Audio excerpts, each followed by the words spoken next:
Exam में पूछे जाते हैं और आने वाले एग्जाम में पूछे जाएंगे। तो इस क्लास को अंत तक आप जरूर देखिएगा, क्योंकि जितने भी प्रश्न हैं सब अभी नए हैं। तो आजकल एग्जाम में इसी तरह से प्रश्न बन रहे हैं व्याकरण से। तो चलिए बिना देरी किए हम लोग शुरू करते हैं। अधिकरण।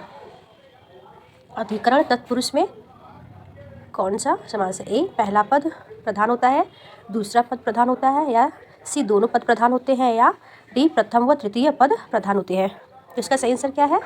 सी। अधिकरण तत्पुरुष में दोनों पद प्रधान होते हैं, पूर्व पद और उत्तर पद दोनों पद प्रधान होते हैं अधिकरण में। अब देखते हैं प्रश्न संख्या 2। शताब्दी शब्द में समास है, कौन सा समास है? द्वंद्व समास या द्विगु समास या कर्मधारय समास या तत्पुरुष समास। तो शताब्दी में कौन सा शताब्दी शब्द में कौन सा समास है? तो द्विगु समास है। सही आंसर क्या है? बी द्विगु समास। अव्ययी समास का उदाहरण कौन सा है? ए लवकुश, बी भरपेट, सी त्रिभुवन, डी छत्रधारी। तो इसका सही आंसर क्या है? भरपेट। ऑप्शन नंबर बी अव्ययी समास का उदाहरण भरपेट। स्वर्ण घट का विग्रह क्या होगा? ए स्वर्ण में घट, बी घट में स्वर्ण, या सी स्वर्ण का घट, या स्वर्ण के लिए घट। तो इसका सही आंसर क्या है? स्वर्ण का घट।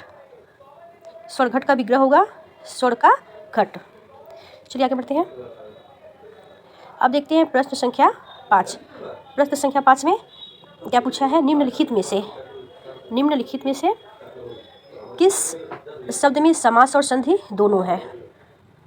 ए यज्ञशाला, बी स्वधर्म, सी जलोष्मा, डी पंकज। इसका सही आंसर क्या है? जलोष्मा। ऑप्शन नंबर सी आपका सही है, क्योंकि इसमें समास और संधि दोनों है।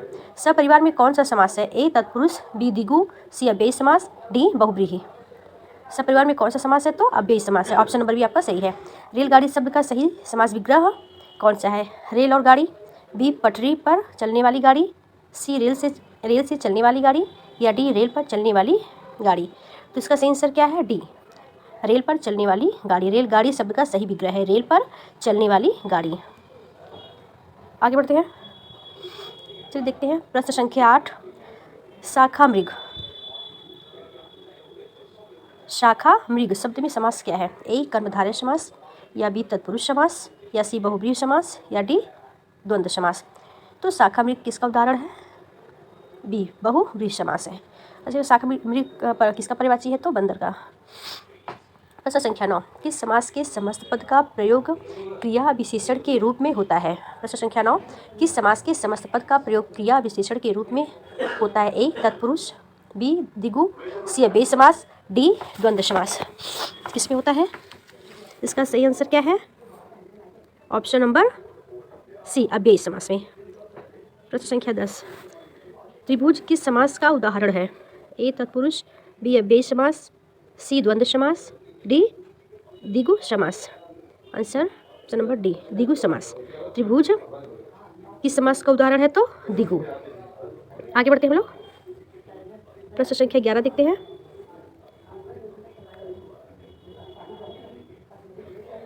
परोक्ष में कौन सा समास है? अव्ययी समास, बी तत्पुरुष समास, सी कर्मधारय समास, या इसमें से कोई नहीं। तो परोक्ष में अव्ययी समास है। ऑप्शन नंबर ए सही है। 12वां समास का शाब्दिक अर्थ होता है, क्या होता है? ए संक्षेप, बी विस्तार, सी विग्रह, या डी विच्छेद। इसका सही आंसर क्या है? संक्षेप। 13वां कन्यादान में कौन सा समास है? ए बहुव्रीहि, बी तत्पुरुष समास, सी द्विगु समास, या डी कर्मधारय समास। इसका सही आंसर क्या है? बी तत्पुरुष समास। धक्का मुक्की में कौन सा समास है? प्रश्न संख्या 14। धक्का मुक्की में कौन सा समास है? ए कर्मधारय, बी द्विगु, सी द्वंद्व, डी तत्पुरुष समास। इसका सही आंसर क्या है? धक्का मुक्की में द्वंद्व समास है। सही ऑप्शन है ऑप्शन सी। धर्म प्राण समस्त पद का विग्रह है। जो धर्म से भीरू हो वह धर्मात्मा, धर्म और प्राण, या डी धर्म ही प्राण जिसके वह। तो धर्म प्राण का समस्त पद का विग्रह क्या है? धर्म ही है प्राण जिसके वह। इसका सही आंसर डी है। समास युक्त पद कौन सा है? संपर्क, बी कल्लोल, सी सुख साधन, या डी बिजली। इसका सही आंसर क्या है? सुख साधन। समास युक्त पद यही है। आगे बढ़ते हैं। प्रश्न संख्या 16 देखते हैं। प्रश्न संख्या 16 में क्या है? समास युक्त पद कौन सा है? ए संपर्क, बी कल्लोल, सी सुख साधन, या डी बिजली। समास युक्त पद कौन सा है? तो सुख साधन। सप्तर्षि समासिक पद में निहित समास है, क्या है? द्वंद्व समास, बी बहुब्रीहि समास, सी द्विगु समास या डी कोई नहीं। तो इसका सही आंसर क्या है? द्विगु समास।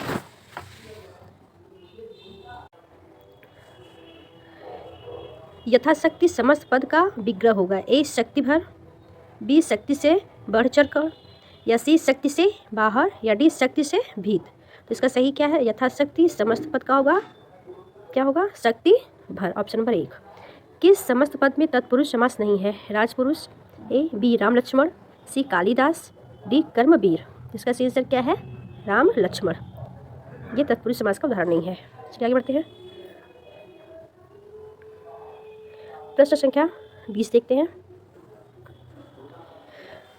नीलकंठ, नीलकंठ समासिक पद का सही विग्रह है। नील है कंठ जिसका, बी नीला वाला कंठ जिसका, सी नील है कंठ, या डी उपर्युक्त में से कोई नहीं। तो इसका सही आंसर क्या है? नील है कंठ जिसका, ऑप्शन नंबर ए। घृतांत समासिक पद में निहित समास है, ए द्वंद्व समास है, या बी बहुब्रीहि समास है, या सी द्विगु समास है, या डी कर्मधारय समास है। तो इसका सही आंसर क्या है? द्वंद्व समास।